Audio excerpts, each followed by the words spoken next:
पनीर खाणं कुणाला आवडत नाही? बहुतेकांची पनीरच्या पदार्थांना पसंती असते, पण यापुढे पनीर खाताना थोडं सावध रहा.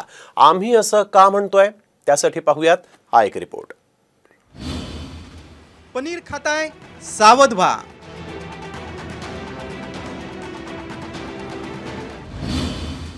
तुमच्या ताटात भेसळयुक्त पनीर. नाशिकमध्ये 314 किलो भेसळयुक्त पनीर जप्त.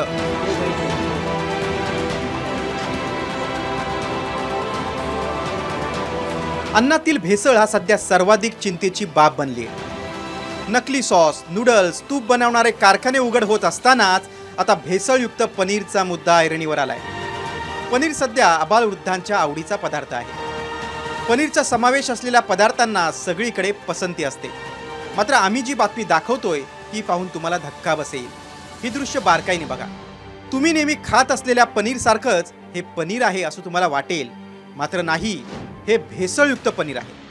नाशिकमध्ये अन्न आणि औषध प्रशासनानं कारवाई करून हा सगळा गंभीर प्रकार समोर आणलाय. सिन्नरच्या Yashvi milk and milk products या कंपनीवर कारवाई करण्यात आली आहे. पनीर बनवण्यासाठी लागणारा भेसळयुक्त कच्चा माल, तेल, पावडर असा सगळं साहित्य जप्त करण्यात आले. गुप्त माहितीच्या आधारे सापळा रचून अन्न आणि औषध प्रशासनानं ही कारवाई केली. तब्बल 314 किलो भेसळयुक्त पनीरचा साठा प्रशासनानं नष्ट केलाय. अशा भेसळयुक्त पनीरचा अनेक हॉटेलमध्ये किंवा दुकानदारांना पुरवठा झाल्याची शक्यता आहे.